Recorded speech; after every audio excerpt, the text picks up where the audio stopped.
I'm Gabriel Ritchie. I'm Jeremiah McConan. Welcome to the 27th edition of the Ritchie and Mecco Connection. We have an action-packed show for you guys today.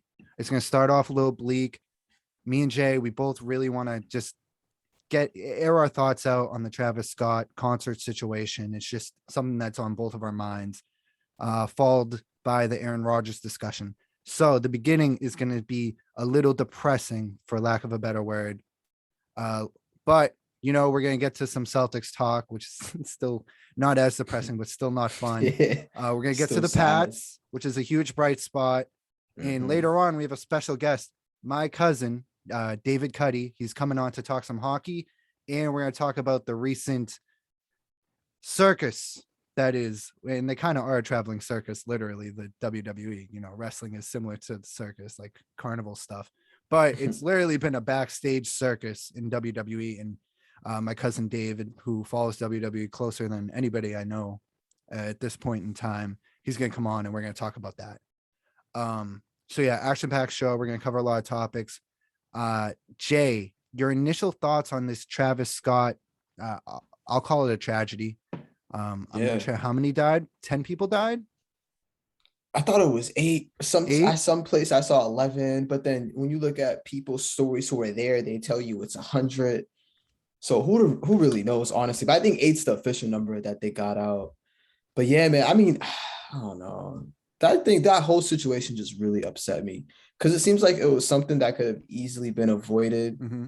whether it was like better security measures or I don't know, people actually paying attention to ambulance trucks driving through crowds instead of still doing a performance. Yeah. It's one of those things like you don't really know who to blame, but it's like you have to be angry because it's like people died, man, when people didn't have to die. I don't know, man. It was just crazy. But I guess so real quick, like for the people who don't really know too much about it, and not saying I know much about it either. I probably Right, know exactly. Maybe as give the much as what's rundown. on, yeah, what's like on Twitter and shit and Instagram. But I guess a bunch of kids who didn't even have tickets initially, like the way this day started, just barged through the gate. There's videos of that, just mad people just breaking through the gate, trying to get into the concert. And you could already see like people getting stepped on, trampled, and that wasn't even the worst part. Like this was during the daytime before shit even popped off. And then the concert itself, I guess these kids who be raging, man, I don't even know. Like it's just these losers who go to concerts and don't know how to control They're themselves or not having either. a good time if they're not causing Yeah, havoc. bro. Exactly. So I guess there was a lot of people like that in the crowd, which makes sense because it was also a lot of people who didn't pay for their tickets in the crowd that just broke in. So, Right. that mixture right there already is a bad recipe. And I guess those people were just losing their minds, and there was a lot of people. It's Astroworld, like this is like for people who don't know Travis Scott like that. Astroworld is really one of his like his premiere. It's literally his premiere show, and not only that, but as far as like concert experience, it's one of the best shows out there. Period, as far as performance and acts. But yeah, so we had that, and that it's already a crazy environment just because the type of artist he is rage music, and that's the environment. But still, man, it's like, yo, some of y'all idiots who are just going there to like just punch people randomly, throw elbows because you're acting like I don't even know what to compare it to. I guess that's what led to shit just turning from bad to worse, and then people not realizing they probably stepping on heads and shit. It was also a lot of people, so it's hard to breathe. Mm-hmm. Just a bad recipe, man. But I don't know, man. Yeah, It I was mean, really upsetting. and disclaimer. So I enjoy Travis Scott's music for the most part. So this is kind of weird for me, but this is sort of me saying I would never call myself a fanboy, but if you're not, if you're asking people to cut him slack after this, looking into some of the details I've looked in, Mm-hmm. you're nothing but a fanboy. And I compare it to Kanye losing his mind and people acting like, no, you don't understand. This is his way of saying this, and he's actually doing a good thing. It's just like the lengths people go for their favorite musicians. It's just, or favorite people in general, favorite celebrities who don't even know them is really, it gets really gross sometimes. And yeah, like I always say, like we our biggest fear is Tom Brady doing some weird shit behind the. Yeah, I facts. wouldn't be like, oh no, not Tom. Like I'm not gonna go. Like you got to look at the facts of the situation. And here's what I saw: the police, before the show even starts, sort of brought this to Travis Scott and his team's attention. Like it's like Mm, this is not normal. What's going on out there? This isn't like yeah, Playboy Cardi mosh pit shit. it's like Um, violent. and it was sort of like brushed off. And then, my Yeah, first bro. instinct when I heard all this was, oh, poor Travis. Poor. I felt bad for the people who died, obviously, and Hmm. thoughts and prayers to their family. For sure. However, um, I was like, that's terrible that happened at his concert, and he must feel shitty and blah blah blah. I didn't realize that this was happening right in front of him. He's singing as he's watching someone. He's There's seeing video this of him, happen. He must think, bro. oh, this is cool. It's This is just nuts that this shit's disgusting. happening. Oh, this is so wild that this is happening at my concert. Yeah, I don't know I'm what the like, fuck he was thinking, but it was maybe it's not gross. his place to do this or that. And then I see a video of him a few years ago. Some Mm, guy came on stage with something, some PA, somebody yeah. behind the scenes, taking a video for what, social media or something. And Okay. Travis Scott just berates him on stage, embarrasses him in front of a million people, stops his concert to do that. Mm. And he stopped his concert a few other times for way less smaller reasons.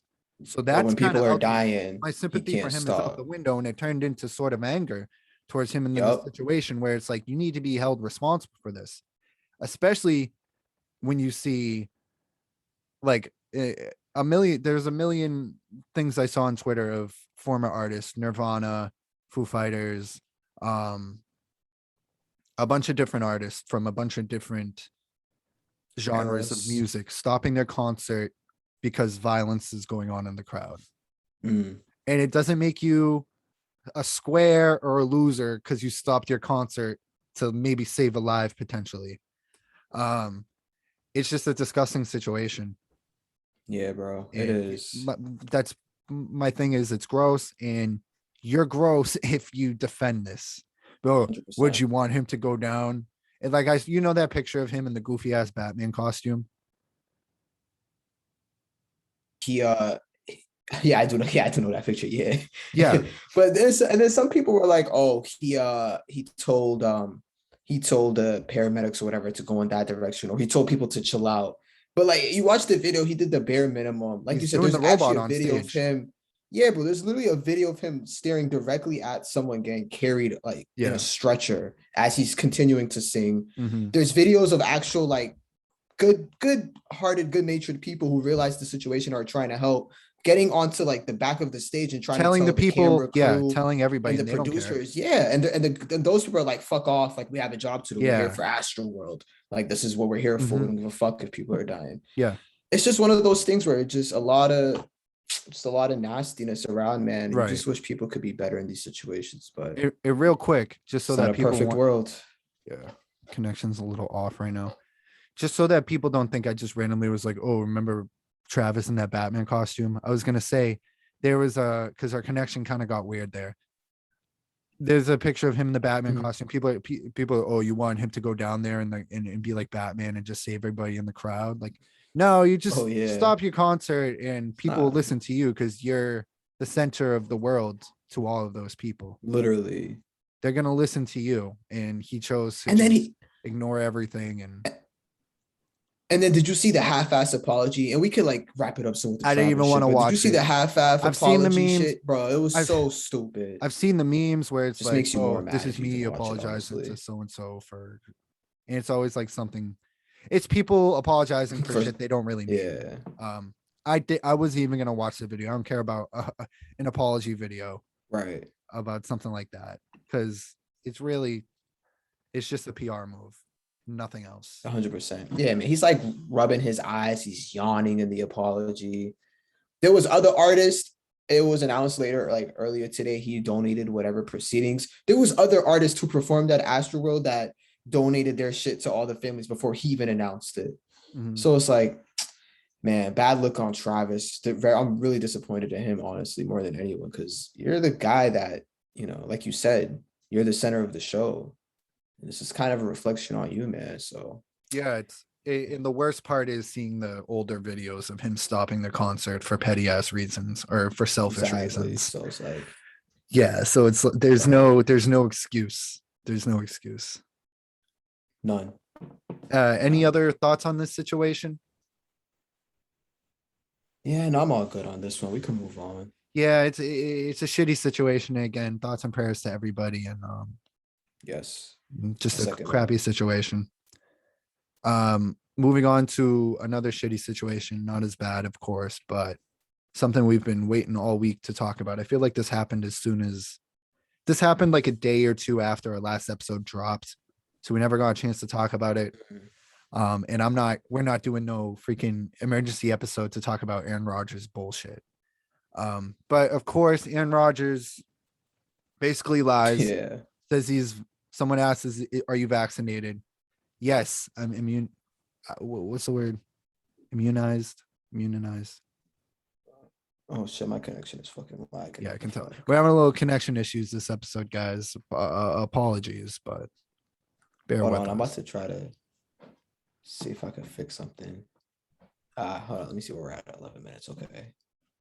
Can you hear me, Gabe? Sorry, we had a little break up there. Connection issues seem to be fixed.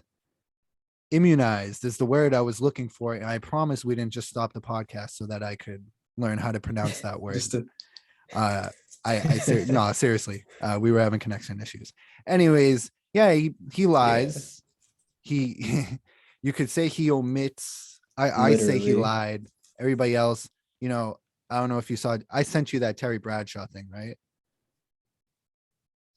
Terry Bradshaw, yes, Yeah. he did. That was. I mean, he hit the nail on the head all over. Yeah. Boomer Esiason had issues with it. Plenty of other people. He got ripped by anybody. You can't really defend this. He's getting ripped apart, deservedly so. As I was talking to my uncle about this last night, he's done everything for like the past 2 years. He's doing everything in his power, at least off the field, to like show how much of an asshole. To have people hate him. Yeah, it's just like these are the characteristics of a douchebag. He's a liar. He puts his teammates at risk. He acts like he's not going to come show up to the team in the off season. He's a diva. He acts like he has no weapons, even though he is arguably the best receiver in the NFL. There's a million issues with this guy. And if he didn't win that Super Bowl at the very beginning of his career, who knows how he's looked at. And that's something I used to always say about Mike McCarthy, the coach. Like, who knows how we view him as a coach because he had mistake after mistake. That being said, yeah, the Rodgers thing is a mess. People are comparing it to the Kyrie thing, which I'll get into in a few seconds. But I want to hear your thoughts on this situation.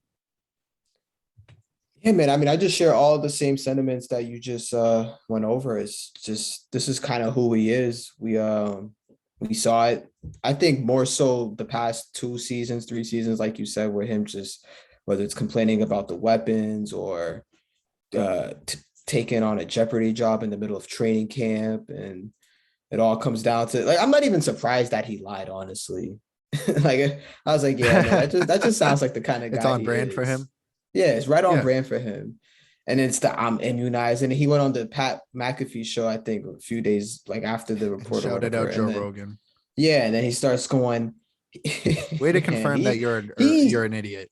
Yeah, he's actually a fucking nut, bro. He started saying that he investigated his own. Yeah. He had his own investigations. He turned into like, oh, okay, Aaron Rodgers. So you and whatever team of whoever, because I'm sure it's not actual doctors with MDs. Right. I can guarantee that. Yeah. You and whatever scientist you fucking met on some Reddit page, come with these findings where now you're trying to go to the NFL and the same NFLPA that you're a part of that agreed to whatever rules, and you're trying to change that. And then, of course, like you said, him lying, just straight up lying about getting vaccinated, which honestly, I'm surprised there's not a punishment coming down for this, because I don't know, man, that seems kind of reckless if you ask me.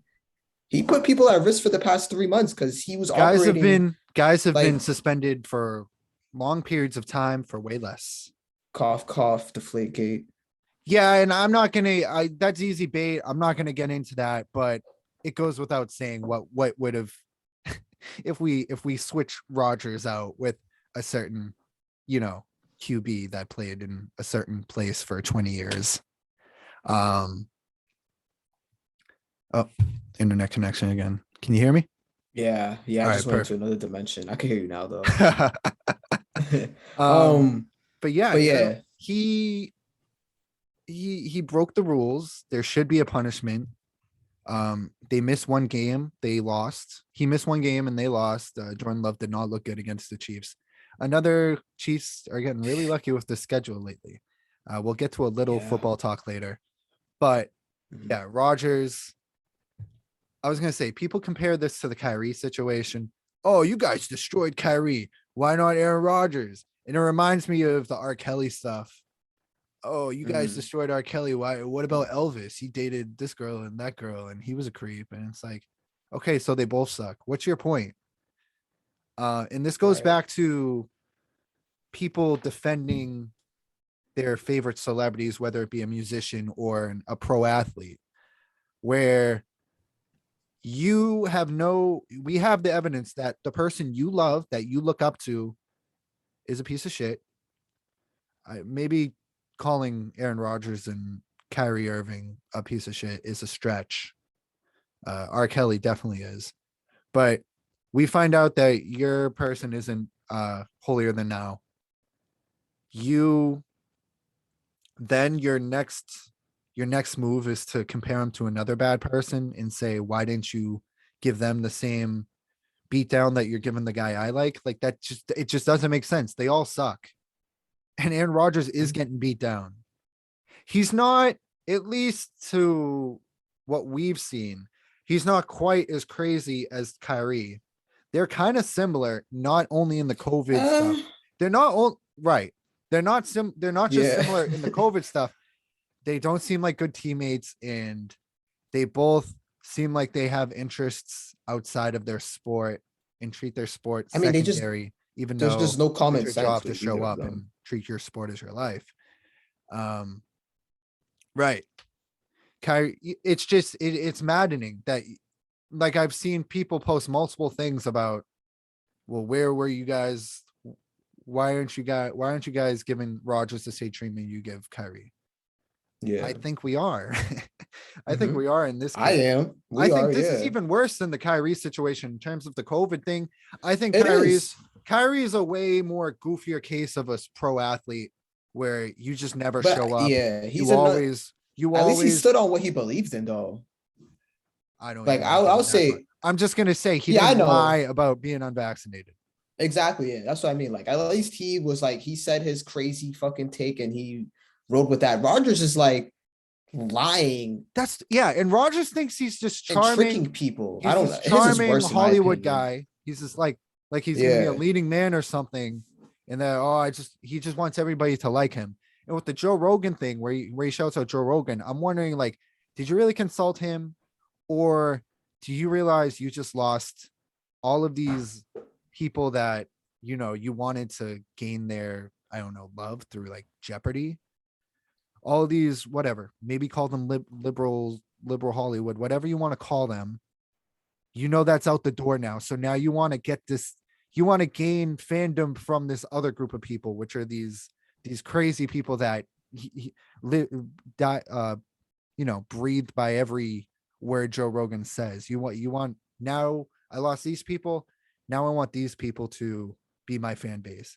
And that might be all in my Right. head, but I think there's I Some think truth to that. he's sort of a smart guy. I think he is crazy, but he might have been like, all right, I'm going to take this.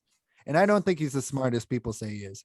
It drives me crazy. We talk about it all the time, and I know I'm rambling, which has become a Yeah. catchphrase of mine. We talk about this all the time. Like these Mina Kimes, these football nerds, Mina Kimes, Kevin from the Ringer NFL, Joe. Kevin Clark. Kevin Clark. I was going to call him Kevin O'Connor. Like Nah, KOC basketball. Yeah, that. KOC. No, Kevin Yeah. Clark from the Ringer. Like these guys, the way they talk about Aaron Rodgers, you would think he's just absolutely amazing, wins the Super Bowl every year, and just like the most smart, Right. charming, great interview you've ever. And it's just not the case. And I never Yeah, I mean, he's an understood it. And this incredible is fucking talent, but exactly. There's just I've never seen the putting he's the not Packers in God. the Super Bowl every year during the preseason, like, and oh, he's gonna get him to the Mhm. mountaintop. Just doesn't make sense to Yeah, me. Um, this is just another. This isn't the first time we've went off on him on the podcast. These are just two right. massive hits to how we view him.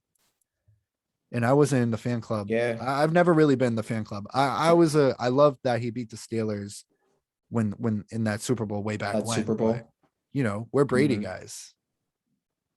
We weren't looking for Yeah, reasons to fucking love Aaron Rodgers Rodgers, and and this is I'm probably never. I'm probably going to permanently be out on him from this point on. yeah. And it's like it's not even like we were not even looking. Like he's giving us so many reasons not to like him, Right. man. So he's doing a good job on that part. But like you said, this is on brand with Aaron Rodgers, and I don't know. I feel like it's just a matter of months before there's a new fucking story with him Yeah. just disappointing a bunch of people. Yeah. So I I guess I wonder what the don't next thing know. is, and Shall I we move wonder on what the from the less punishment be. depressing topics? Yeah, You I mean said we're what? sort of like going up the ladder. Like we're still not gonna. We're about to talk about the Celtics. We're still not gonna be smiling here, but eventually Yeah. we'll get to the Patriots and some hockey talk It'll later end on. on a bright note. Yeah, my Yeah. cousin's coming on later. He's gonna do top 10 NHL players right now. We'll see how many of Which those I'm names. excited to We'll hear see how many because those names we know, Jay. Maybe he'll give now us a let's little see. info on our Vegas Knights. I mean, I know you have the Yeah. Knights. You have the Knights making the cup just because the coach alone. You're so in love with the coach. Yeah. And number 19, man. Fuck, what's his name again? I don't know. He's a stud.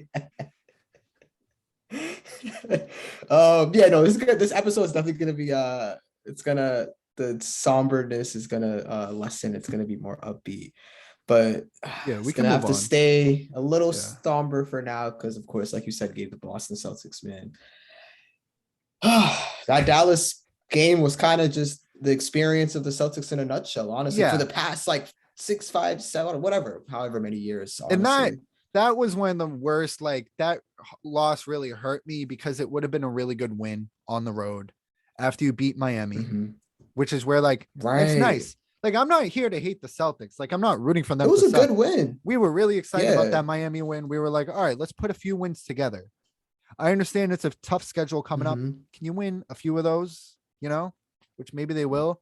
Then, of But course, the Jalen as we hamstring. right, which seems to be. When was the last time he played 10 games in a row? I don't have the stats in front of me, but I feel like he's always had I don't some know. fluky injury, which is something we give Tatum slack on this Yeah. podcast. Tatum seems to always be in the game, ready to go. We as we were Yeah. signing off last week, the Celtics were in the middle of a historic meltdown versus the Chicago Bulls at home, where the Celtic killer DeMar DeRozan. You brought that up, like he's the Celtic killer. He always kills them. Him and Chris Killer, Milton, bro. two of the top 5 Celtic killers of all time, maybe in our viewing Yeah. experience. Maybe Ish Smith. Smith, yeah, it's always some random guy, Yeah. but yeah, that put a sour taste in our mouths. But even after that game,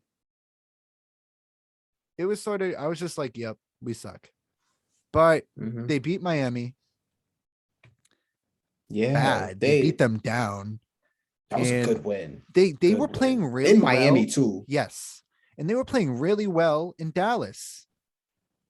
The Robert Mhm. Williams, he was going off in the paint with all the alley-oops and the blocks. I liked what I saw. Right. Josh Richardson. Everybody was playing together. The ball was moving. But the game comes down to the final minute, and this is where, I threw him in a trade last week. Smart puts on the Superman cape, which is the worst possible thing, which is something I've said on this pod a million times. When we're rolling, Smart does not fall in line. When we need a big play and it's chaos, he's there to save the day. But on the other hand, he doesn't want to just conform to a good basketball team. So as you know, the NBA rule change. Smart tries some BS to draw a foul at the end, where it's like, we've been playing so well, we've been moving the ball so well. Why are you doing this? The ref doesn't call it. He complains. Next thing you know, there's 16 seconds left, I believe. Dallas has 10 seconds left on the shot clock. They're inbounding it. It's a tie game. I think it was 104-104 or 106-106. Mm-hmm. Luka gets the ball. Smart on Luka. Oh yeah, smart. Like, he's locked down. We were talking about this last week. He intentionally fouls Luka. If you're such a great, first of all, it made no sense because it's a tie game. But if you're such a great defender, why aren't you just D'ing up? He intentionally fouls Luka. That gives them, it just made no sense. In the time, I was like, what are you doing? It gives them the last shot of the game. And of course, Luka hit it because he's amazing, which is what we point out. It's like, yeah, you guys think our young stars are great. You know, there's a guy in the West that's probably going to be, that has a chance to be top 10 all time. So Luka, I was furious because the Celtics played so well up to that point. And I feel like Marcus Smart, unless Udoka told him to do it, I feel like he single-handedly, and was it an intentional foul or was it not? Did he just foul him by accident?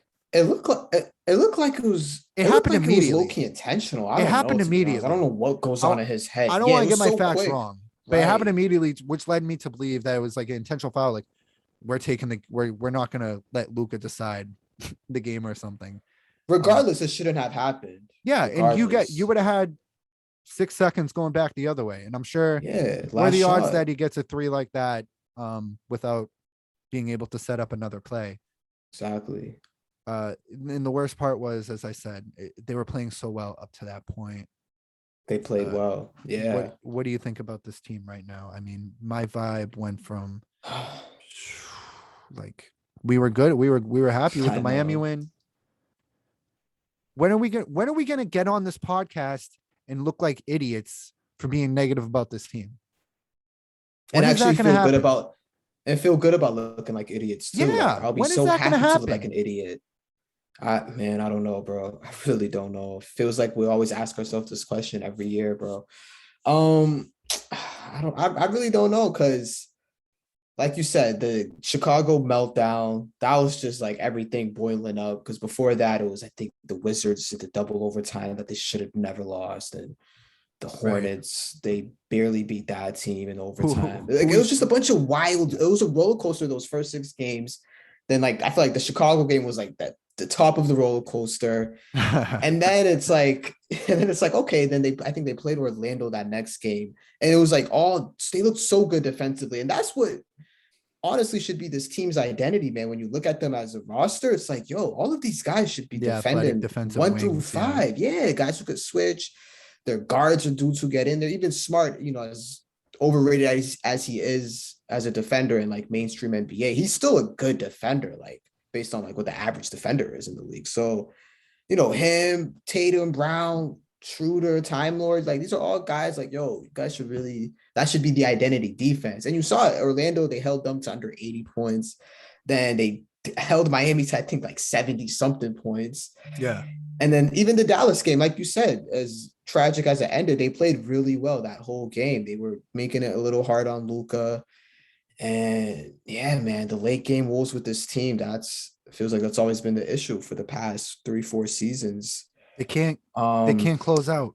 Yeah, it feels like Marcus Smart just has too much of a hand on the steering wheel still, which is crazy to me, but I don't know, bro. And we talked about, I mean, we might as well bring this up.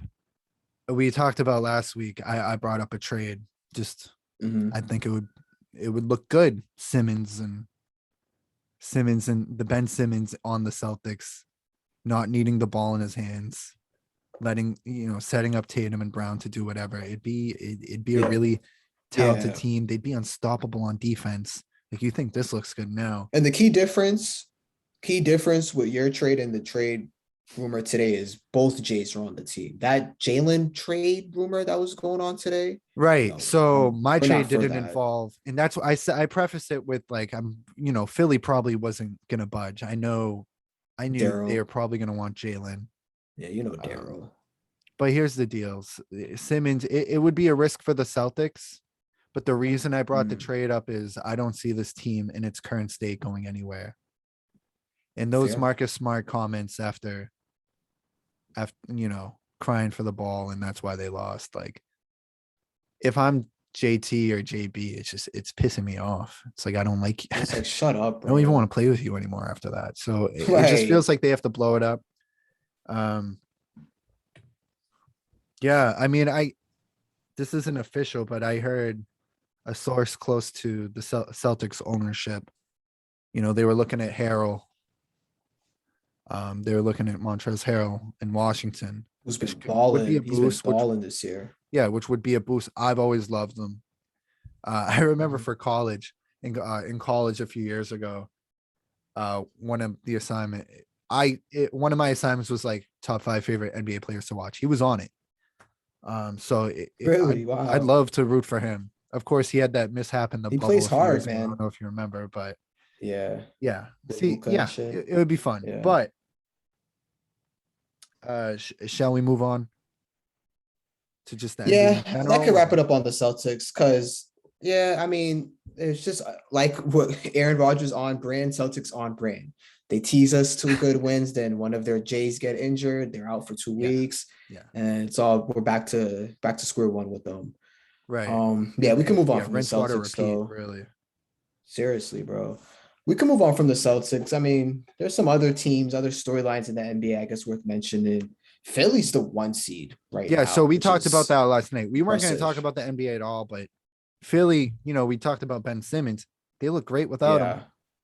Mm-hmm. They're the one seed in the I East. They're mean, 8-2. yeah. Miami and Brooklyn follows.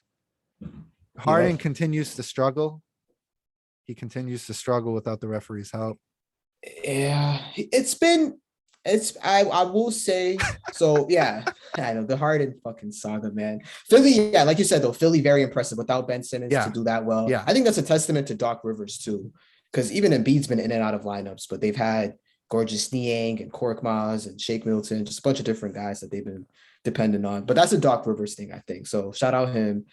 Brooklyn, yeah, you're right, because Harden is still not there. I will say though, this is me kind of defending Harden. In the Toronto game, we that's the not. first time I saw him actually getting by dudes like Oh, off his okay. first step, which was part of his arsenal as an offensive player. Yeah, the foul bullshit that we all hate, but it was his ability to just like explode by dudes and get to the rim. Yeah. That was like, wow, okay, James Harden's really a guy I in thought you this were going to league. bring up the foul call that went viral where it's Oh, with like, him hooking Scotty, or yeah, what and was it's it? like, that was Yeah. obviously a foul. Like, they're giving Harden no love. Just shut up. Scotty Oh Barnes. yeah, I know what you mean. Where he's like Scotty shoving him, Barnes because has I mean, been a highlight reel on defense, by the way. yes. Shout out Scotty Barnes, yo. Real quick, yeah. Shout because I mentioned Toronto. Brooklyn, they beat Toronto 5-game win streak, by the way. Shout out Brooklyn. Shout out KD. But Scotty Barnes, yeah, you're right. Scotty Barnes is a guy, man. Even KD mentioned he's like, how old is that kid? 19. Yeah, Like, he was holy shit, guarding. like he's a beast. He He stripped locked up. KD twice, or He he locked. stripped him once and He forced locked another up Harden. turnover. He locked up Harden and then stole the ball, Mm-hmm. went down, dunk, and then the next play like stripped KD. Crazy. Like stripped KD, yeah. He's a He's ready beast, to go bro. now. He looks Defensively, like he he's really is NBA on ready some now. Kawhi 2.0. He's not even a year away. Yes, Like he he's like is. already like obviously he's not a finished product, but he's already like he Right. contributes. He can contribute to a playoff team. I mean, did you? I want to say like, fuck, I forgot who we picked for our Rookie of the Year candidates in our preview episode. But I I feel said as if Jalen one of Green. us like Jalen Green. I probably said Mobley, but I think we also talked about Scotty Barnes like being a dark horse. And yo, man, Toronto, they're 6-5, I think, right now with a team where you don't even know who their number one guy is. That's probably another shout out to these coaches, man, because Nick Nurse is another coach, which is top of his game when it comes to that. Yeah. Yeah, Toronto, they got some good things going on there. So we'll see. Scotty Barnes, OG, And they then got Siakam back. just real quick in the West, the And I guess Warriors 8-1. yes. 8-1. Oh, Their only how loss about that? was to young MJ, John Morant. Right. Yeah, hey, I'm not saying. I'm just saying. You did. Looks Hey, like you him might be onto sometimes. He something. looks You're like gonna him look like a sometimes. god if he wins like 6 rings 20 years from now. He You could just yo, like he's a baller, play this dude. and He's a he's a baller. baller for real. And it Shout out shows to this him. season. Meanwhile, He's a Zion. baller, and I'm disappointed because shout out Golden State, 8-1, best record in the league.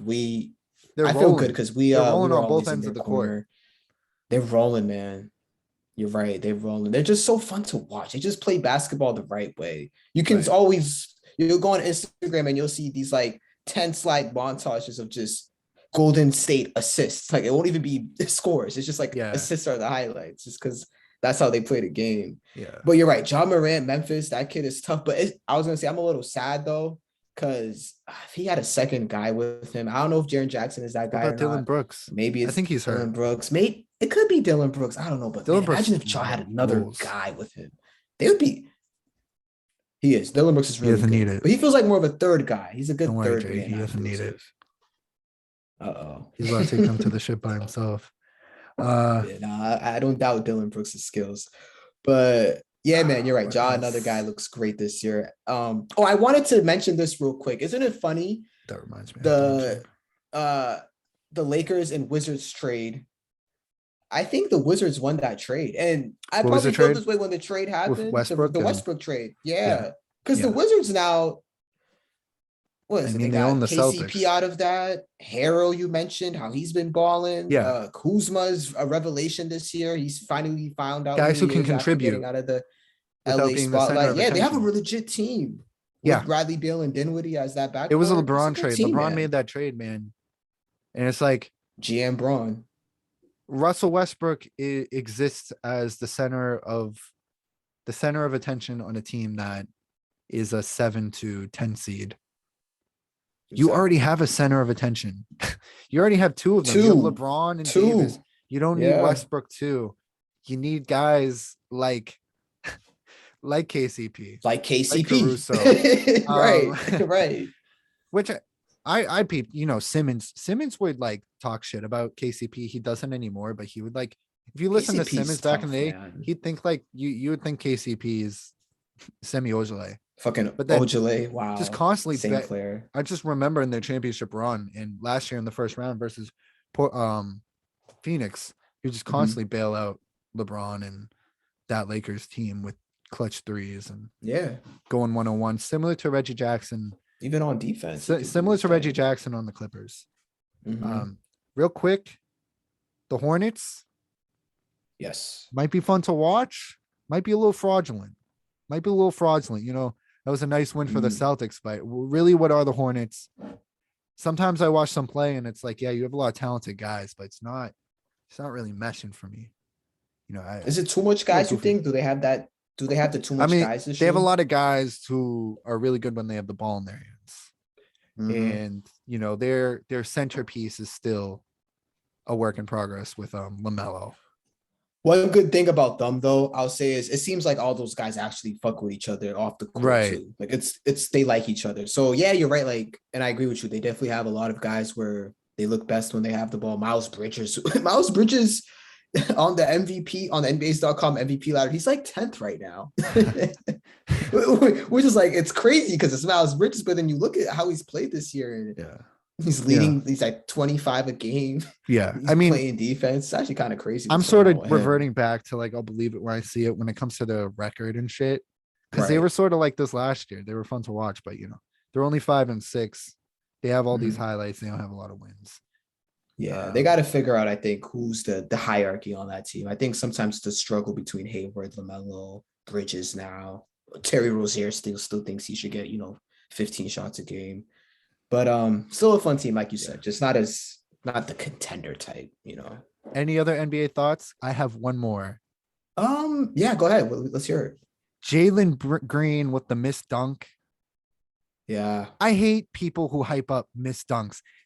Did we talk about this? Were you the guy I was like going off about this on with through text? He wasn't even close. Lay it in, put a floater. That wasn't even close to. He wasn't even close to. Jalen Green tried to end this man's career. He didn't. He missed the dunk by a mile. He just jumped high and the ball. He like threw the ball over the. It's the Rudy Gobert thing where guys will try to dunk on Rudy Gobert and won't even come close. Like these guys are massive, but because it's dunking Rudy Gobert and he's 7 feet, it's like, oh my god. Yeah, they almost did that. Right. No. Yeah, I'm not gonna get crazy over a missed dunk. It's just my pet peeve. But that's Jalen Green, you know. What's up? No, I was gonna say Jalen Green. He's the typical. You watch it. He's like, if you just watch highlights and that's how you digest the game, you're thinking, yeah, he's rookie of the year, probably an all-star. But you're seeing these games, he's just doing reckless shit, man, on a shitty team, because that's kind of what you do when you're young on a shitty team. But yeah, man, you're right. The missed dunks bullshit, all that. Let's just settle down. Let's appreciate the Jokic post ups and the. Now I'm playing, but yeah, let's just calm down on all that. The way the game's supposed to be played. Yeah, the Steph Curry back cuts and the shit like that. But yeah, I second your thoughts on that though. That shit can get annoying. All right. And then we can cap off with some football talk before we get to my cousin Dave. This would be a nice swoosh moment right here. It's not too late to buy your tickets now. Yeah, so the Patriots. I go gambling addiction. Please call it 1800. Gambling addiction in Iowa, Arizona, Wisconsin. Oh, we're fucking losers. That is. I always just skip. I skip like 30 seconds. Shit. I'll realize I'm listening to it, and I'm like, why am I listening to this? And I'll skip it like 2 seconds after I realized. Some podcasts that's funny. Get but funny yeah, but not. All right, the Patriots, another great win versus a legitimate football team. Some bright shit. The defense looked amazing. Damian Harris, that's the only looked a little scary. I was, Let me mention. I didn't see. Yeah. Go on. Go ahead. I didn't mention. I didn't see a second of football yesterday, by the way. But until the Sunday night game, because it was one of those days for me. But yeah, please continue with the Pats, because this was great. Used to be beating all day. You were at an important event. The 2020 commencement for near the end of the happened in 2023. You had an important event all day. I was watching most of the Patriots game until end. The game was already in hand, but I had a family emergency that I had to take care of. Anyways, everything's okay. Yeah, the Patriots looked awesome. Mac under a little fire. Did you see the trip that he did? We were comparing him to Grayson Allen. He said he thought the guy had the ball, which is fair. Mac Jones gets nailed all the time. Like, cut the guy some slack here. Seriously. Damian Harris had a touchdown yesterday. Also got hurt. They're gonna need him because they already don't have James White. Big test next week. They played the Cleveland Browns, who looked pretty good today. I'm just I'm liking what I'm seeing from this team. The defense looks awesome. Judon's the man. Judon's a Pro Bowler. Yes. JC Jackson's a Pro Bowler. This defense looks great. Gilmore picked off Jones yesterday early in the game. Oh, did he? Wow. Yeah, I was like, is this gonna be like a Gilmore revenge game? And Sam Darnold's gonna beat the Patriots. But of course, Sam Darnold didn't beat the Patriots. That guy is just a walking turnover. As soon as adversity hits him, he freaks out. If you're that type of person, you cannot be a quarterback in the NFL. Facts. You can get away. And this is a top 5 we have to do sometime. Top 5 hardest positions in sports. I think being a quarterback is the hardest position because it's so cerebral. You have to really be a coach on the field. So a guy like Sam Darnold just can't. 10,000 fucking calculations. Right. No disrespect. Sam Darnold cannot be. You can't, because once one bad thing happens to him, he just has a fucking meltdown. But the Pats looked awesome, and they're a game out of first place in the AFC East. Yeah, 5-4, the same amount of wins as Buffalo, just a loss behind. Right.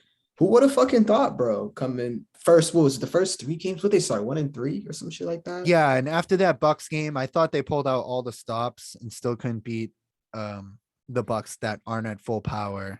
Right. So after that, I felt like this isn't a playoff team, even though we predicted them to make the playoffs at the beginning of the season.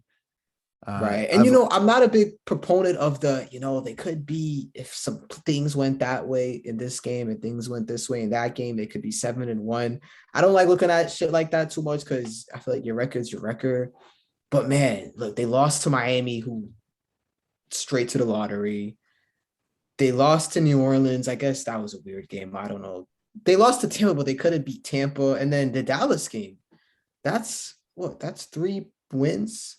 Like this team could easily be 7-1. They were in all of their games, which is kind of impressive. But the Tampa game, it was a BS pass interference call to even get them into field goal range. That's true. And it was just, I'm not giving them that one. And then the Cowboys, the powerhouse offense took over. The Patriots let up that many points. Yeah, the defense just killed us. Game. Didn't Mac have a pick six that game? Yeah, he had the pick six and then came back with the touchdown. I know. Right? It's just once you throw a pick six, I don't want to hear any excuses. And then, I believe they are what. But hey, man, I agree. They are what their record is. But the AFC is up for grabs, man. Like I'm not hating on them. Yeah, I just don't think they're not the 2007 Patriots and just caught some bad breaks. That's not what's happening here. No, and that's with no team, honestly, in the AFC. Like, there's no front runner lead. Tennessee looked great last night, but they did. But man, I feel as if that was more, and we can get into that game later. I feel as that was just more of the Rams, and specifically Stafford. Stafford's a mess. Let me check my fantasy team right now. My quarterback is Matthew Stafford, who did me no favors. I need Najee Harris to have 20 points tonight. I forgot about that. Oh, I just opened the wrong app. He's probably. Damn, I actually totally forgot about that shit. Let's take a look. Oh, I'm in range. There we go. I need 5 points. And how much time is left? 6 minutes in the second. Yeah, you're good. Oh, he already has a touchdown. Yeah, he's gonna win. Najee Harris is so dependable. Watch him fumble like 2 times and I lose. I know. After I said that. Yeah. Quick knock on wood. Yeah, the Rams Stafford looked like he might just be that guy in that we saw in Detroit. Could be, he could be, but back to our point. Like, there's no lead dog in the AFC, and the Pats. I agree with you. Their record is what it should be. You win the games, you win. You lose the games, you lose. It's a game of situations, inches, all that. But the fact that even those losses, weren't just them getting demolished by the other team. Right. Looking back, playing the results, it is kind of some more positive reinforcement just for me to feel better about them. So yeah, man, things looking up for the Pats. Yeah. Who would have thought? Yeah. I'm happy, and we lucked out with Mac Jones. We did. So we have Cleveland next week. Is that who they're playing? Yeah, who looked good this week. So that will be an interesting game. The Odell Ewing theory and that they could definitely win. Team. That the Patriots could definitely win. Easily. That's Baker Mayfield, 2 pick sixes, a fumble. That is just such a likely scenario amongst many. I mean, again, because I didn't watch much football besides the Sunday night game. Were there any other early games or football? It was a really boring day. Yeah, it was a weird the Falcons won off a last-second field goal. Buffalo lost to Jacksonville. I didn't catch much of that game. Like I said, I had my own shit going on yesterday too. But nonetheless, it wasn't that eventful. It was just it was a weird day, but there was no great game. Philly and Chargers went down to the wire. The Chargers pulled it out. Not much more to say. It wasn't a crazy eventful football Sunday. They go back and forth with those, Right. But that Sunday night game though, we did catch that, so we could few thoughts on that if you had any. I mean, like I said, like Stafford might be that guy that you saw in Detroit, and now he's in a better offense, but still, he's gonna make some mistakes, and he's not. Maybe he wasn't just making mistakes because he had to make up for big leads. Maybe he just. I called him this. I don't mean it. I was really angry about my fantasy team, but I said maybe he's Kirk Cousins with better PR. That I won't go that far. I think he's way more talented.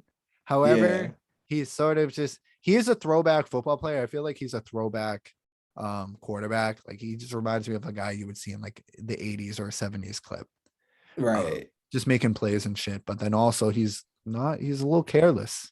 Yeah, I'm with you, man. He's a guy a little streaky. You can't fully trust him like some of the other elite quarterbacks. Exactly. We've seen it in Detroit, he's had some spooky moments. Yeah, the team wasn't good, but the quarterback's the most important position. If you're not able to carry a team, at least for a couple postseasons, then how really good are you? Yeah, the Rams, I don't know. They're a weird team because they start off slow every game and then they end up winning. But in this case, obviously, it didn't happen. Tennessee, I don't even know what to make of them because they have no Derrick Henry now. But looks like they're just gonna fucking throw the ball. How's that gonna turn out? Because Tannehill, kind of similar to Stafford, man. Another guy I just can't fully trust. I don't know. Yeah, and Just he's more of a game manager than Stafford is. yeah, at least So Stafford will it's take like some risks, which right. is I guess better. But yeah, man. So we're gonna see. It's an interesting NFL season, man. I don't Yeah, know. it's If you we had to don't know who's say, gonna win the Super Bowl. If I had to say who's gonna I win the was gonna Super Bowl, say, I was gonna first ask you, do you remember who you picked initially? And then yeah, who probably the would you say Bucks. now? I think I Yeah, I picked the forgot who I Bucks. said. I think I did Bucks, The Bucks had all Chiefs, guys honestly. returning, and their defense was nasty last year. We didn't see them having injuries like this. Hopefully, they Yeah, can and they had a figure it bye out. week. They had a bye week. They didn't go into the bye week on a high note whatsoever. Um, I'm not gonna count out Brady. Nah, no way. We'll never do that. Not on this show. But I guess that can wrap up our NFL talk. It's Yeah, Bears Steelers tonight on Monday night. That game is meaningless because yeah. It's your classic Monday night game. Uh, exactly. we can, in the interest of time, we'll flash forward. We can hop over to good vibes, bad vibes. America's favorite segment. Mm-hmm. Yes. I took my You time want to coming up start? with these guys this time.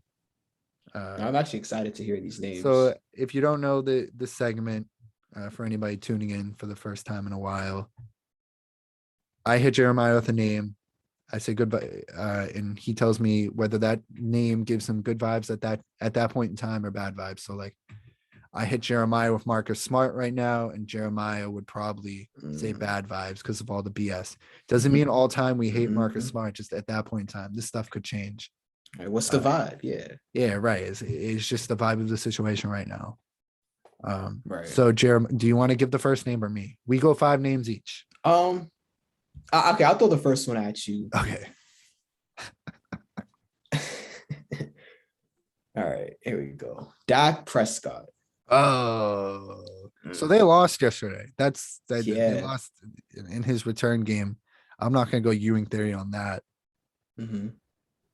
Last year, leading up all the way until fuck it. Even though he's had a pretty good year, bad vibes. Because as a Ezekiel Elliott Respect fantasy it. owner, I feel like so many times Dak will just pad his stats. He'll Mm. be at the goal line. Zeke is a monster down there, and Zach, it's a touch pass or it's a QB draw. You're a guy who's injury prone at this point in your career. Why not just feed one of the best running backs of all time? Maybe that's a stretch. One of the best running backs of the past 10 years. Um, I think he's really corny when he talks. I didn't like what I saw of the few minutes of Kind of Russell Wilson-y, low not as key. bad as I Wilson, don't but know. pretty bad. Like I don't see the personality Yeah. there. Um, he just seems like a corny dude. Yeah, bad vibes. And I think he's very full of himself. Yeah, I think he's one of those dudes, like he's so concentrated on like the way he says shit, all media, you know, the way it's Right. digested by the media. He's so concerned about that, where you Yeah. kind of lose some genuineness from that. And I Similar hate to his Russell name. Wilson. I hate You that said you name. hate his name, Yeah, it's a stupid name. Dak. Yeah. Yo, He's Dak, better. I'll just say change your name, he's bro. way better he's a much better player than I gave him credit for Nah, many he's a good years. quarterback. He's definitely top 10. He's like, Yeah, he's yeah, probably top 10. yeah, he's top 10 for sure. Probably closer to like 5 than 10. But that's fair, man. Yeah, I could feel that with the stat chasing thing where Yeah. Zeke will get them there with these crazy 20-yard runs, and then he'll do the fucking QB sneak. Yeah, I've seen that movie so many times with him. So bad vibes on Dak. All right, that's fair. What do you have for me? Here we go. Ime Udoka. Yo, wow. So this is crazy because I had him on my list for you too. Wow. So this is good. This is good. I guess we can just both let it out. Wow, that's a good one. Definitely. Damn, bro. I hate to say it, but bad Bad vibes vibes so right now. far, man. Yeah, and that's not like strong bad vibes. Like, fuck, we gotta fire him tomorrow. But it's don't know, man. These the I games, the way these games are finishing, the way Marcus Smart is still so much a part of the shot selection in this offense, the ISO-ness I'm still seeing. I thought I was gonna see a little bit less of that with him. At least that's what we were sold. So I don't know. It's early though. It's early, but I'm right gonna now, go. bad vibes. I'm gonna lean towards good vibes because Okay. I like the quotes I hear. Mm, I like that he stands the whole time. I like he seems intense. I Um, like that too. however, sort of feel bad for him. I feel like he doesn't know what he got himself into. On the surface, wow, two of the best players under the age of 25. I get to coach them out the gate Yeah. with no pressure. And it's like, this team isn't as good as it looks on paper sometimes. And it's gonna Mhm. stressful at times. And these guys might have a little diva in them. I'm not saying they're no Kyrie Irving and they're no Aaron Rodgers, but they're not, Oh no. they're so wishy-washy, they're so bipolar as a team with the chemistry, with the Mm. way they play, with how hard they play every night. I feel like this is his first head coaching gig in the NBA. It's a lot harder. It's not just X's and O's, as we saw with Brad Stevens. And it's not just, it's easy. It's not a sports movie. It's not, they're not just going to respond to you, these Right. guys are millionaires. So I sort of feel bad for him. I'm going to lean towards good vibes for now, but I totally understand the bad vibes. And that's why I asked the question, because I was curious to see what you Yeah, think. no, you're right. I do 'Cause like I'm the not way sure he what I carries think either. himself. Right. Yeah, I like the way he carries himself. I like the way he's like kind of he's not afraid to call out Tatum and Brown. I remember after the one of the losses early on, he just straight up was like, "Yo, they got to be better." Right. As far as leaders, which I feel as if we maybe not have always got that from Brad. I think Brad had a little more trouble navigating those waters as far as like addressing those Yeah. two guys. But yeah, man, I just want to see. I need to see the results start paying out on the court I for me feel to you. feel really good about him. So yeah, that's a good one. Wow, we really both had him. That's funny. All right. So you can All go right, next because that was mine for you. all right, I'll go next. And this is more so I kind of want to just get a little bit of insight of how this guy is and how the sport is, because I don't pay attention to it too much. Nor are we a boxing podcast. We save that for the Hurt I Business. feel I But know real who it's gonna quick, be. Canelo Yeah. Alvarez. Yeah. How do Um, you feel about him? good vibes right now, but Okay. he the trajectory of his career. Mm-hmm. I remember watching the first Triple G fight, and if you don't know who Triple G is, he was another undefeated boxer for a very long time. He's Yeah. much older than Canelo. I think he's in his late. He must be like 38 or 39 right now. He's in his late 30s. Okay. Um, he's on the back nine of his career for sure. Mm. They had their first fight. It was a mega fight. People were looking forward to it. It ended in a draw on the cards. Anybody who watched that fight, I mean, come on, dude. Triple G kicked his ass in that fight. Like the way you'll see a boxer just own a guy, it won't be a knockdown, but they'll just own him on. In my opinion, he owned him on the cards.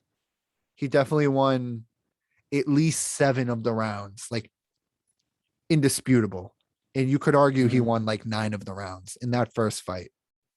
So at that point in time, I was like, all right, fuck this Canelo guy. He's totally manufactured. They just want the golden boy. They don't want to give him an L because it will derail his career.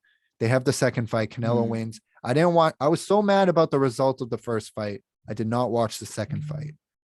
Um, apparently this one was close too, and they gave the edge to Canelo.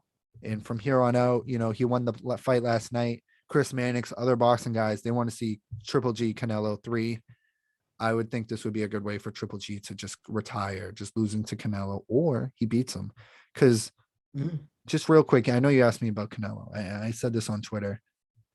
You're seeing Canelo just manhandle all these guys who are like legitimate top tier boxers. He just embarrasses them all. Triple G is on his level, which is just crazy. When you see the way he toys with all these guys, Triple G is the other guy who's on his level. Some people are saying Charlo brothers. From what I've seen from those guys and most of the other boxers, I don't see anybody else standing a chance besides Triple G. I'm not a boxing expert. That's just my 2 cents. Canelo right now, great vibes because of what I said. He just toys with people. He doesn't toy with them, but he's just the perfect boxer. I just don't see anybody beating him at this point in time. The time for Triple G to beat him is probably in the past. All I'm saying is I was upset that Canelo beat him, or they gave the win to Canelo, and they gave him a draw when he really lost.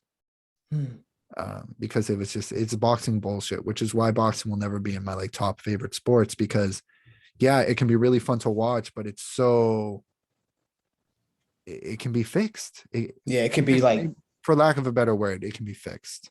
like the fact that Results. it can be just decided by three guys sometimes, where you don't even know if they're like, you don't even know where their mind is at. Like, did they actually see the fight for what, you know, it actually happened for? Yeah, you're right. I could see that being a little. He's definitely pound for pound best fighter in the world, though, in my opinion. So good vibes, but not always. It wasn't always that way. Yeah, gotcha. All right. Who do you have for me? Let me hear this one. This one should be quick. I don't see why you wouldn't go another way with this. JC Jackson. I hate this guy, bro. JC Jackson, great vibes, bro. Even though I didn't catch that Pats game, like you tell me he gets a pick, that's just no surprise there. Always feels like he's just, man, honestly, he feels like he's one of the best cornerbacks in the league. And I know that list is, I feel like that list is different every 2 years. There's a new bet. The best cornerback in the league is Jalen Ramsey. And then it was before him, fucking, what was it? The dude who was on the Panthers, Josh Norman. And before that, I don't even fucking know who it was, but I don't know. Yeah, Revis, whatever. Now Sherman, yeah. But yo, JC Jackson, just when you watch Pats games like we do, and you know, the fan of the home base are always watching their teams like the closest. Yeah, he's always just getting his hand in. He's always on the number one guy. He's always doing what Belichick asked him to do, man. Interception machine. So good vibes, JC Jackson. It's a joy to watch him. Who do I have for you? Let me see. Who do I have, man? All right. I'll go Skip Bayless. Bad vibes. And it's because he says some out of pocket. Like you asked me Dak Prescott, I think. Yeah, you did. Who asked who? Yeah. Dak Prescott had that issue. His brother committed suicide or something, and Skip Bayless came at Dak Prescott for like crying or something. I can't remember the situation. I just remember thinking it was deplorable. Let me look it up right now. But yeah, Skip Bayless gets out of line. There's several. He gets out of line way too much. I don't care that I don't care that he's a fucking meme and that he acts like a black guy and shit. Like, dude's a fucking douchebag, and that's what Russillo says too. Yeah. Even last week, did you hear that him talking to Big Cat? He was like, I'm not giving Skip Bayless like any time of day on this podcast. Okay, I remember that. Yeah. So man, he just seems like he just says crazy shit so they can get the clicks or whatever. Right. It doesn't, because like, yo, you really believe some of this shit. But that's funny though. Yeah, Skip Bayless. So bad vibes for Skip. That's fair, man. I can second that. All right, who do you have for me then? Yeah. Oh yeah. By the way, so Dak's brother killed himself, and Dak. Oh yeah. Dak was revealing that he gets anxiety and depression, and Skip Bayless basically was like giving him shit for that. Jesus. This is gonna be good. Some guy. This is gonna be good. Richard Jefferson. Oh God, I really hate him. I hate him more than Brooke Lopez last week, who I hated. That shit's so funny because I feel like everybody likes him. Bro, he's so corny, bro. Oh, like I don't know, man. I feel it's everything with him is he's like trying to force the joke, and it's like, bro, that wasn't even funny. I don't even know if it was a joke. It sounded like you were serious at first, and man, because sometimes I'll hear him on the Nets when I watch the Nets games. Right. They'll have him on for the Yes Network, and it's just, oh man, it's one of those things. I don't even know how to put it into words, but he just says corny shit all the time, and it's like, yo, I see through your bullshit, Richard Jefferson. You're not cool, bro. You're fucking weird. Yeah, I don't know, man. And maybe I'm scared he's the only gonna person see in this. the world who feels like this. He might, yo. Why do I feel like? Because I feel like he's the type of dude who would just like randomly see this and then and that's another destroy fucking us. Yeah, like you're weird, bro. Why are you like looking for bad shit that's said about you and then reposting it and making videos? Like you're just fucking weird. So Richard Jefferson, That'll be so funny if you actually post It's not it. gonna Yo, we'll take it. We'll take the Nah, exposure. nah, Well, nah. yo, Richard Jefferson, fuck you, bro. All right. Who do you have? Or I guess I should say, who do I So have? bad vibes on Richard Jefferson. Yeah. I Worst guess yeah. vibes yet? Trying to think. Who That have was you Richard. asked me about? He might be. Yeah, he might be the worst vibes yet. I think so. Honestly, yeah. Um. Damn. So I guess my fifth guy was Matthew Stafford. We kind of already went over it. Yeah, right now I feel bad as if vibes. Okay yeah. vibes. Maybe last week I would say good vibes, depending on the week. Oh, you asked me a question through text, and I don't think I like responded to you directly. About I the kind of answered it receivers, in my head. Yes, Cooper Cup and what Robert receiving core, Woods. what duo would you rather have? Cooper Cup Yeah, and Robert man. Woods, or Mike Evans and Chris Godwin? That's a tough question. I still don't even have a definite answer. Honestly, dude, I might lean Rams though. I want to hear what you and think. I would lean Rams too. I think it's Okay, very close. I it think is Stafford would do better with Evans and Godwin. Godwin. And I think Brady Mm. would do better. I think if you swap them, both Oh, teams that's get better. interesting. I think Yeah, Brady that's would an do interesting great theory. with Cooper Cup and Robert Woods, and then vice versa for Stafford and Evans and Godwin. Yeah, I could see that because like Brady, he likes those slot, within the hashes, And the working white these guys. routes I'm up just the kidding. middle, and that's yeah. And then Cooper Cup, classic Stafford, Patriot. oh, imagine Cooper Cup and Brady. Oh my God, bro, that would be Brady and Edelman like times 10. I feel That would be like, Brady and Edelman. and Yeah, Moss and and Gronk. fused with Edelman, fused with Welker, fused with Troy Brown, fused with Yeah, just the greatest of all time.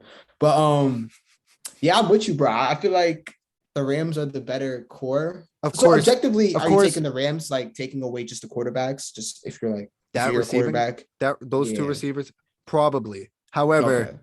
the Bucks also have Gronk and Iggy, AB, and then Fournette, they're just loaded. facts. Um, That's a good but one yeah. though. Let me give you one more. Let me give you one more. I'll save my last guy for next week. There's Okay. nothing crazy. Colby Covington, just to wrap up this segment. So I don't like the way he like carries himself off the field. I was gonna say off the field, outside the octagon, with the whole just has to tell you his political views every second, every minute. Like regardless of which side you're on, like I just don't like people who carry themselves that way. In the octagon, though, man, he's a pretty good fighter, yo. I'm not gonna lie. And he fought my guy Usman last week, who's my favorite UFC fighter. And this is me watching just 2 years of UFC. But yeah, yo, Kobe, he can hang in there, yo. He knows his boxing is elite. It seems like his cardio is just a force. Like he's always in these fights to the very end. So as far as like entertainment, as far as like watching fights, good vibes because he definitely entertains me. But the person he is octagon, from what I've seen, definitely not good vibes on that part. So I guess mixed vibes for Kobe, man. Yeah, I mean, I saw some video of him giving this guy like honest, good advice about getting into MMA, which I liked. And it's like, people say it's all act, but Yeah, who that's what. knows? Yeah, Josh was telling me. He was It's like, stupid it's though. kind of a facade, but even Like, fuck that's where these. like, yeah, These sports are always gonna be secondary in my heart because of the shit that it takes to like get ahead in them. Or boxing, exactly. MMA. Like, I'm sorry. It's like if you're a great quarterback, you're just gonna get there regardless of if you're a boring person or you're freaking the rock. Right. Yeah. It's like your game will do the speaking for you. Right. So I hate that shit. And I don't really think those excuses are quite valid. But yeah, that Yeah, can I'm with wrap you. up this segment, and Yes, we can sir. get going. We can move over to part 2 of this podcast. A little hockey talk. It's gonna be fun. 3 guys who know their hockey. Three Just hockey shooting the shit. aficionados. What's that dude on ESPN? Barry Melrose. Barry Melrose. It's the Mount Rushmore. It's Barry Melrose, Gabriel Ritchie, David Cuddy, and Jeremiah McCoy, man, for your hockey takes. Yeah, hockey talk, WWE talk with David. It's gonna be a good one. So stay tuned, guys. Whoosh. So do you want to stop this one and then?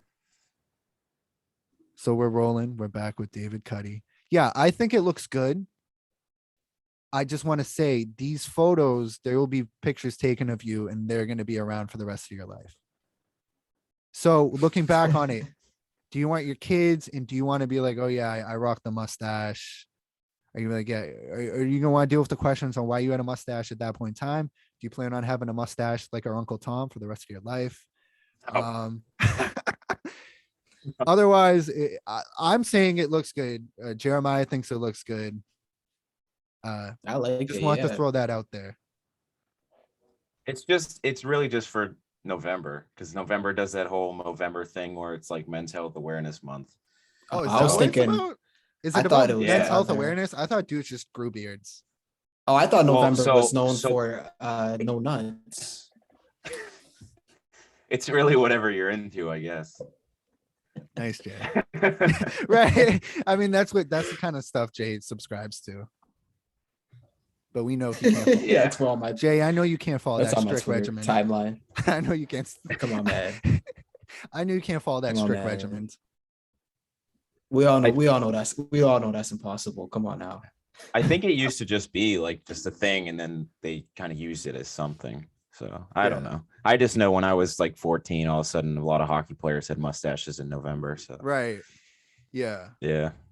Yeah, it's a look for Uh, hockey players. Which is Yeah, why you're and then I on think today. this year. Let me course. just formally introduce. This is David Cuddy. Knows hockey just about better than anybody I know. Not just about better. He knows hockey better than anybody I know. Probably anybody you know, Jay. Also Definitely. tuned into WWE. He's me and Jay. I was telling Jay before you came on, Dave, about the two dudes we ran into at that bar after AEW a few weeks ago. Who basically I know AJ and the other dude. Yeah, bald dude. they I forget were- his name. They were some characters. AJ was that- the MJF guy. right. They were really fun to talk to. Yeah. Just Yeah. kept doing So that every 5 what were minutes. they on? I don't think they're on anything, but One of them They has were been to referencing- every significant event. One of That's them a has good been point. to, it seemed like every significant event of the past like 10 years. He went to like all the Yes. past Super Bowls. He went to all WrestleManias from like 31 to 35. And in the Okay, Brady, so he's either lying or he's like a he's not billionaire. lying. He had and photos. he's like younger. Yeah. And the first thing Gabe said when we got out of the bar to go home was like, dude, that kid's dad must be like fucking loaded. Has Bro, to be. Yeah, he has his- to be.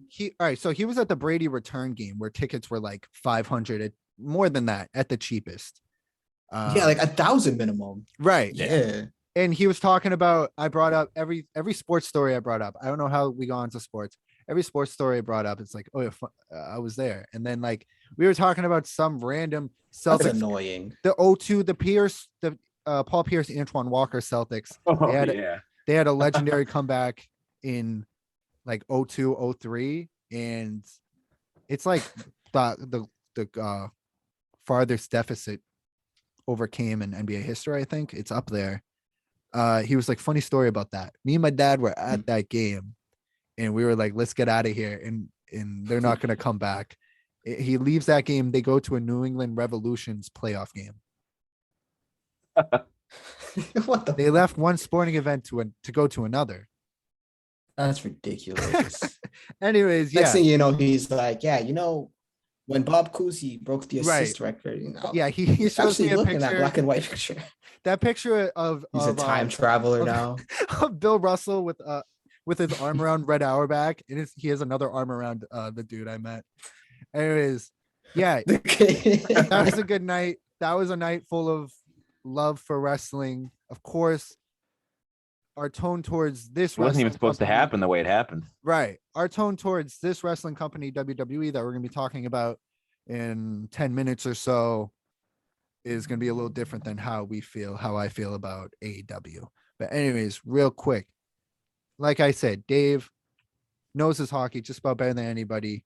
He's here to give us his top 10 and educate our fans, because not a lot of our fans are tuned into hockey, know much about it. I don't know anybody who's going to be like, people will say, oh, baseball is boring.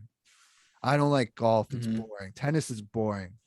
You don't hear that about hockey. It's just, I don't Hell watch it. no. I haven't gotten around to watch it. Nobody hates it. It's just Mhm. a little unknown. So it'd be nice to have Dave come on. I Yeah. thought it would be nice to have him come on, educate the people, maybe give us I had him, study what would his top 10 players in the league right now be. Just some names that people could look out for. So Dave, do you want to run down the list and we'll see if we know any of the people. I assume we do. And I assume some names we won't know. So you have the floor. Yeah. So I'll start from 10 because 1 is like pretty obvious for most people. You don't really even need to know hockey to know who this is. But yeah, so I'll start number 10. Artemi Panarin, he plays for the Rangers.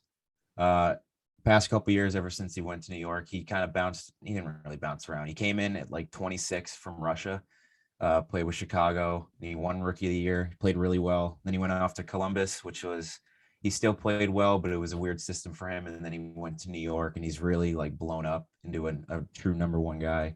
Wow. He's one of the most fun players to watch. He's one of those guys that you can really tell he just loves playing. And yeah, he's just pretty much taken over the league since he joined New York. I think he's had 90 points a couple times, which is like a pretty good benchmark for the regular season. So yeah. So can you explain points? So explain points. So points don't mean points aren't just goals. Right. Yeah. So in hockey, you have goals, which is like the main form of points, I guess. And then you have assists. So assists would be, say, I have the puck, I pass it to Gabe, and he scores, I get an assist. But the thing that's different about assists in hockey than in basketball is it's the past 2 people to touch the puck.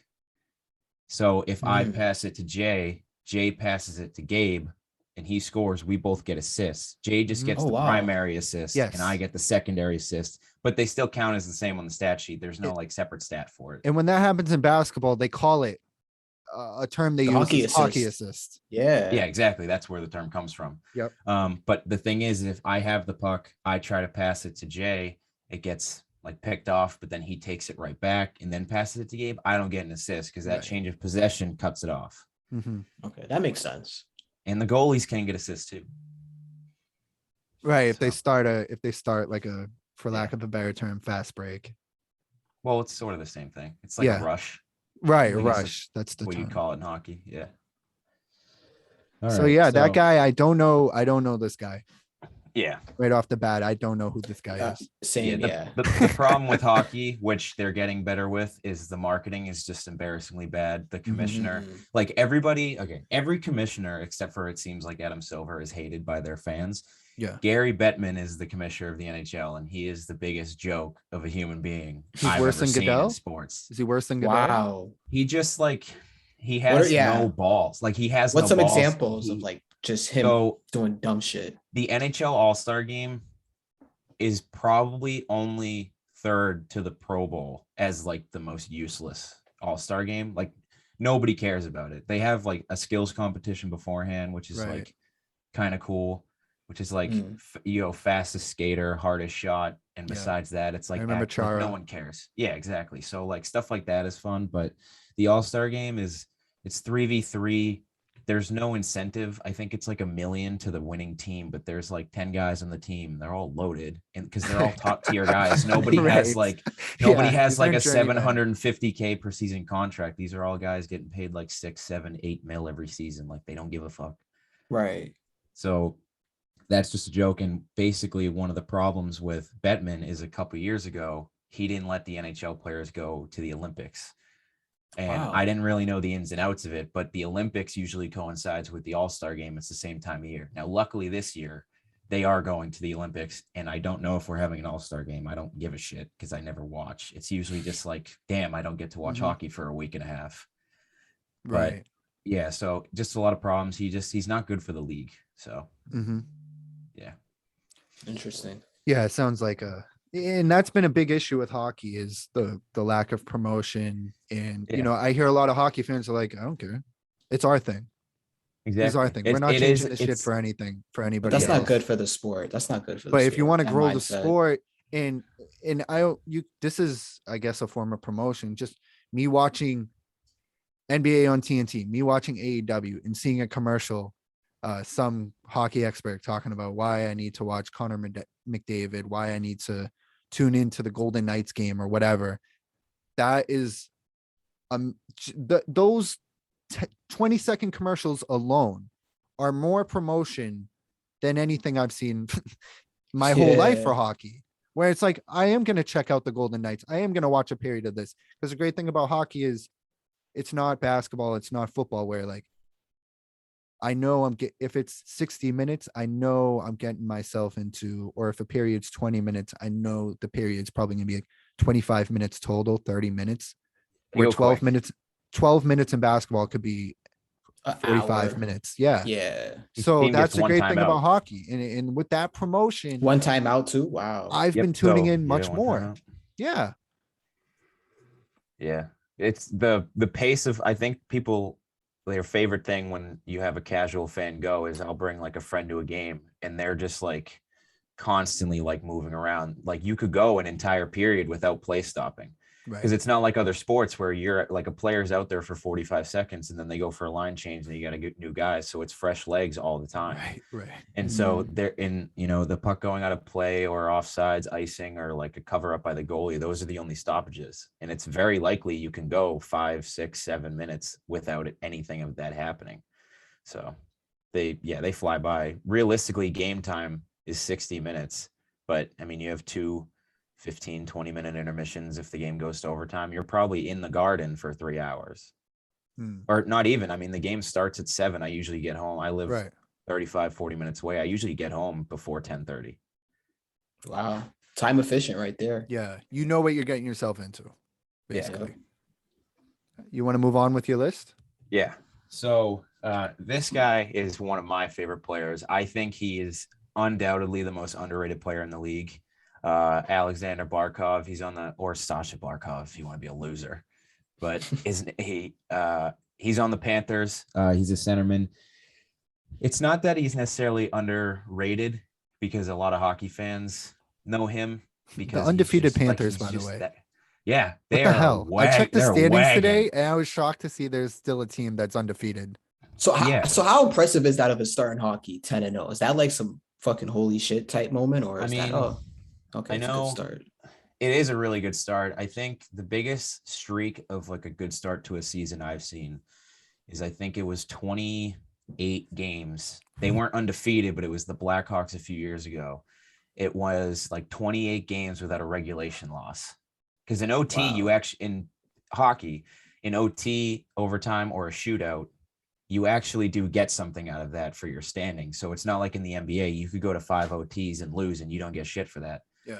In the NHL, standings go by points. So it's a win is, I think, 2 points. A loss is nothing, but an OT or a shootout loss is 1 point. So you still get something out of it. That's cool. Yeah. So I think the Blackhawks went like 28 games without losing in regulation. So they basically, as a team, went on like a 28 game point streak. But I mean, 10-0. I think they're 10. I have it on my phone, actually. They're 10-0-1. So they have lost. Oh, have they?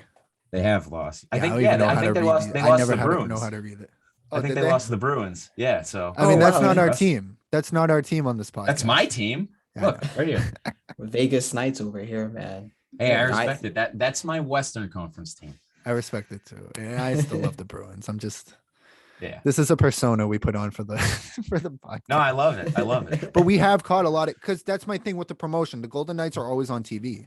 Yeah, I've already watched more hockey than I've ever seen in my lifetime this season. Well, the thing is now they have that TNT deal and ESPN. Yeah, and ESPN. The problem with them before is they've been on an NBC deal. So unless you're watching Sunday Night Football and it's like the fucking Ravens against the Browns, like who gives a shit? Exactly. You're probably not watching. You're not going to see a commercial for it. And there's no other sport that's on NBC Sports Network except for hockey. And you never run into it. Cross commercials. You're never going to stumble across NBC Sportsnet. Yeah, so like now they have TNT and ESPN. The problem with ESPN is like it's a very small deal. I get notifications from ESPN all the time saying, "Oh, watch them on ESPN Plus." No, I'll find a fucking stream online. Yeah, they have games on ESPN Plus. I hate that. That's that stupid shit. Yeah, because their first game, the Kraken's first game was on ESPN, just like Seattle, the worldwide leader, like the number one ESPN, worldwide leader in sports. Yeah. Not ESPN2, ESPN. It was like on that channel. Yeah. Good old ESPN. Yeah. And then you have them on TNT now too. So if you're either watching the NBA or AEW, you'll see a commercial for it. So yeah. All right. All But right, yeah, so- I didn't really get into Barkov that much. He's Right. an underrated player. He'll get you 95 to 100 points a season. I mean, he has good line mates. And overall, they're a pretty good team. They're just in an awful market. Like they're 10-0-1. I guarantee they're still getting 5,000-6,000 fans a game in like a probably 15,000 seat arena. Like That's Florida disgusting. is just they That's have rough. two teams, and you have the Lightning who have won back-to-back cups. So like nobody's gonna give a shit about the Panthers. Damn. But yeah, he's a offensive stud, and he also won the Selke, which is the Defensive Player of the Year award equivalent, I guess, in the NHL. Wow. But for forwards, because there's a different award for forwards and defense. Mr. Two-way guy. Okay. Yeah, he's a stud. He's probably one of my favorite players in the league, or he is. All right. So that's 8, or is that 9? That's I've- nine. No, that was. I've that was heard of 9. him. I have Maybe- I not feel heard of like him. it might be That's through where I'm me. gonna leave it. I think I've heard his name before. That's where I leave that though. Yeah, Yeah. I'm 0 for 2 on Here. the list so far. Call him Sasha Barkov. Hockey fans will just like absolutely respect you. They won't think you're a loser at all. Okay, I got Okay, it. Bet. Yeah. Okay. Good to know. Number 8 is a name that Gabe, I know you'll know. Alex Ovechkin. Oh, for sure. Okay, Jay, you got to yeah. know him too. yeah, yeah, I've heard okay. this name. Yeah. So Washington, right? Uh, Capitals. yeah. Yeah. So in my opinion, I don't think it's really even in my opinion. I think he's the best goal scorer ever. Wow. I think he either tied 4th all time or I think he tied 4th all time tonight. He's still 34, 35 maybe. So, I mean, he's not really slowing down. I think he'll break the record, which breaking either of Gretzky's records is like ridiculous. Right. And especially my thing that stands out to me besides the goal scoring is he was sort of an immature player when he was younger, just because, I mean, he was the guy that people were like getting pissed at, all these old heads, because he was celebrating like he scored his first career goal every time, but he just loves to play. But past 6-7 years, I think he became the captain maybe 7-8 years ago. But he's really grown as like a leader, and they ended up winning the cup a few years ago. And that video of him lifting the cup, and sadly, I'm sorry, in Vegas, is one of the forgot about greatest that. moments in hockey ever. Just the video of him doing it. So, yeah. So that's 8. Number 7, another Russian. His name's Nikita Kucherov. Plays in the Lightning. Past 4 or 5 years, he's really blown up into one of the elite players in the league. He's been good for a good amount of time now, but really since the Lightning really got good, pretty sure he won an MVP a few years ago. Wow. He's one of those players that if you watch, you don't really notice how good he is, because he's not flying past you. He just takes his time. He slows the game down. Sounds like I don't Luka. know, Gabe. I don't know if you've ever heard my dad say it, because he says it every time. With Krejci, when he used to play for the Bruins, he lets the game come to him, and he controls the pace when he's on the ice. But then all of a sudden he does some crazy shit, like he's on a breakaway and he just like waves his stick over the puck, and the goalie falls for it. He goes to the right, and then the puck just slides right through his legs. He's done it like 2 or 3 times. Oh, so he's like a Wow. mind trick type of guy too out there. Yeah, he is. I mean, looking at the rest of this list, maybe like probably the 3rd or 4th best playmaker in the league, but that's still saying something in a league that's just getting more skilled by the year. So, yeah, and back-to-back cups. Yeah, I don't know if he played. I don't even. that know should if be he played mentioned, in because a lot of people won't know who won the cup Yeah, in any so- year. Lightning back-to-back years, very Yeah. boring, but whatever. I hate the Lightning. Whole squad hates the Lightning. Fuck the Lightning.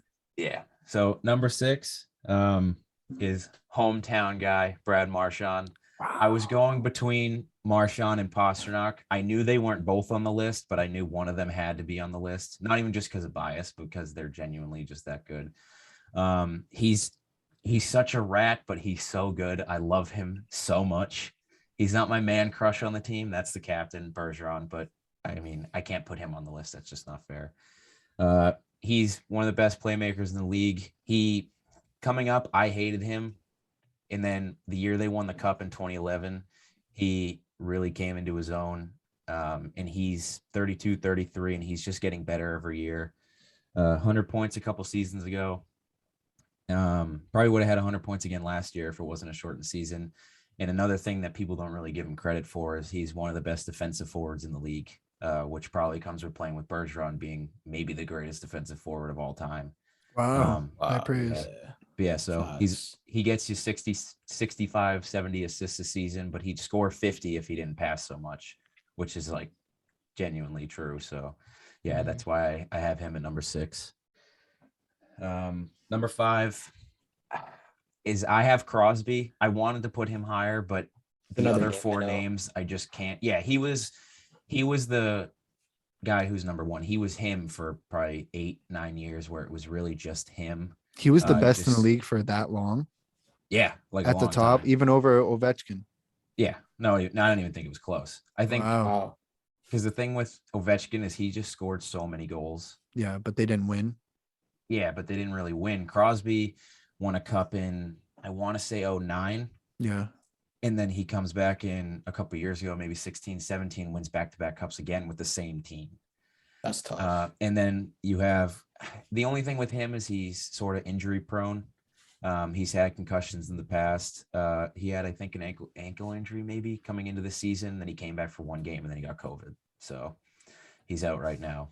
But yeah, he's been good his whole career. I think he had like 105 points his rookie season. And like his second, he had like 120, which is like bonkers numbers. Yeah, like I was crazy gonna say that's like shit. the highest count I've heard so far, 120. Yeah. So Do they still have Malkin? Yeah. Same thing though. He's just kind of hurt a good amount. Yeah. But I don't believe they play together. Oh, they're on different lines or? Yeah. Because they're both centers. Right. So, Okay. yeah. Got to spread the wealth because they're forwards outside of them too. They have a kid named Jake Gensel, but besides them, it's a little thin. So, but yeah. So that's 5. Number 4 is Victor Hedman, who plays on the same team as Kucherov. He's a I don't know who that defenseman. is. He's a defenseman. So defensemen don't really get around as much as everybody else because it's not like the glamour spot. Right. I think he's been the best defenseman in the league for like 4 or 5 years now. He has a young stud, Cale Makar, on his tail, who I probably have at 11 on this list. He just needs to work on his defense a little bit more. But yeah, Hedman won the Conn Smythe last year as the playoff MVP because in the NHL they don't have a finals MVP. It's all playoffs. Well, that's a better idea. Yeah, I like that Yeah, actually. 100%. Then you At don't least have. it's not like baseball where you have a conference or like a league MVP for American and National League, and then you have World Series MVP. It's like you might as well just give everybody an award. Well, that playoff MVP, you don't end up with Andre Iguodala winning Finals MVP and then Steph getting mocked for not having a Finals MVP, even though he was the best player on the team. Yeah. Yeah, Hedman, Conn Smythe last year. Underrated aspect of his game is he's a goal scorer for a defenseman. I think he scored 10 goals in the playoffs last year, which like 10 to 15 goals is like not that bad for a regular season for a defenseman. And that's 82 games when playoffs is at most 28. And I know they didn't play 28 games. So, but yeah, and then he's just big. He's 6'5", 6'6", just a monster.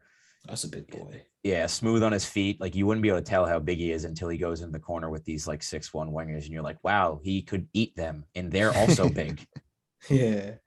Yeah. So yeah, I think he's the best defenseman in the league. He has been for a few years, and that's why I have him at number 4.